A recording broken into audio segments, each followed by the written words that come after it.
Well, the housing situation at the moment is critical. The situation is that you have multiple generations living in the same house. Up to 70% of adult children are still living at home with their parents. And unfortunately, that's the demand side.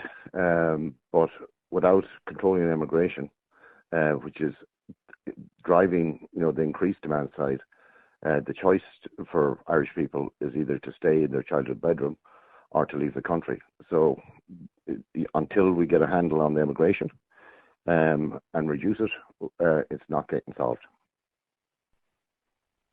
And you said, obviously, does the cost of living and particularly the cost of renting and buying a home play into this idea as well? Well, the cost of living is sort of driven by three areas. One is sort of inflation. The government is borrowing and printing lots of money. The more you print money, the more inflated uh, everything becomes. The other issue is the cost of electricity, fuel, and that's been driven primarily by the sanctions on Russia, which in effect turned into sanctions on ourselves. So until there's a peace deal in Ukraine, um, there isn't much hope for stopping the inflation that's happening.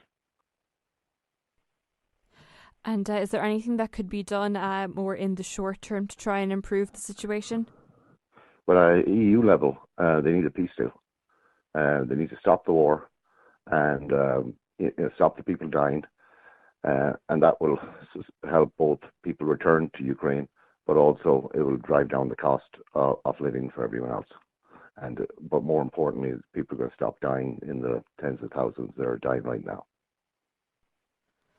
And this assisting the cost of living as well in general? Yeah, well, if you're printing money and have huge fuel costs, that drives not just the cost of electricity, transport of people driving to and from work, but also drives the cost of food, because food, needs energy to be reduced and to be transported. So these are all external factors. They're driving the price and cost of living for people up. You could also add to that, the climate hysteria, where we think we can tax our way out of a supposedly intractable climate issue. Tax doesn't solve ecology issues.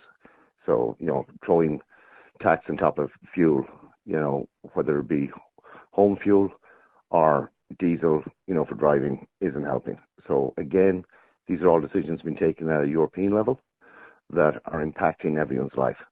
And, they're terrible decisions that have been made, and they need to stop with this insanity and go back to normality. And just going back to the people who you said the two choices available to Irish people is staying at home or going abroad, staying at their childhood home or going abroad.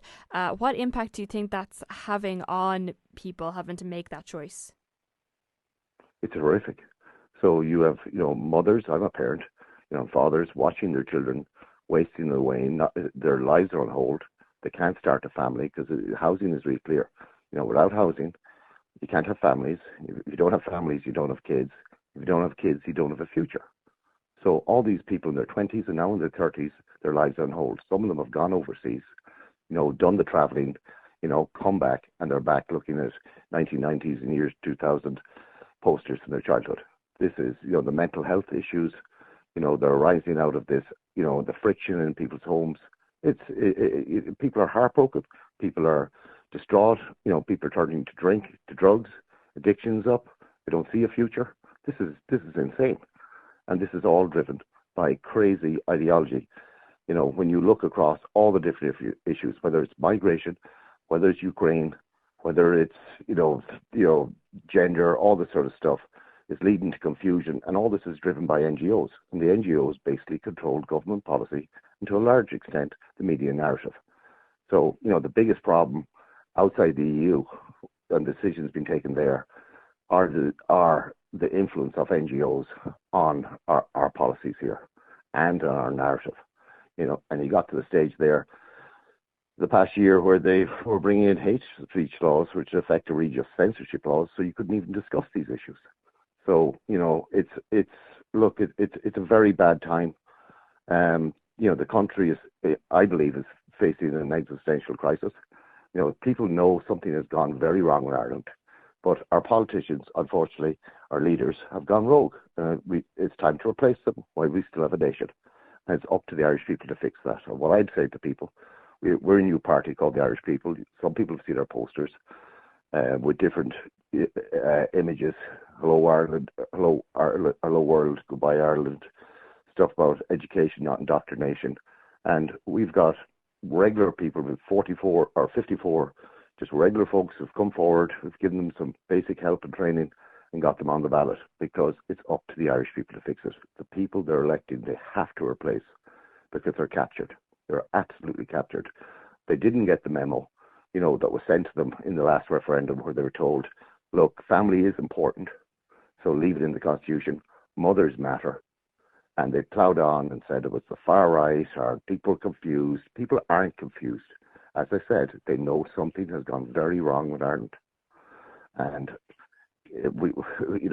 time is running out, and they've gone rogue.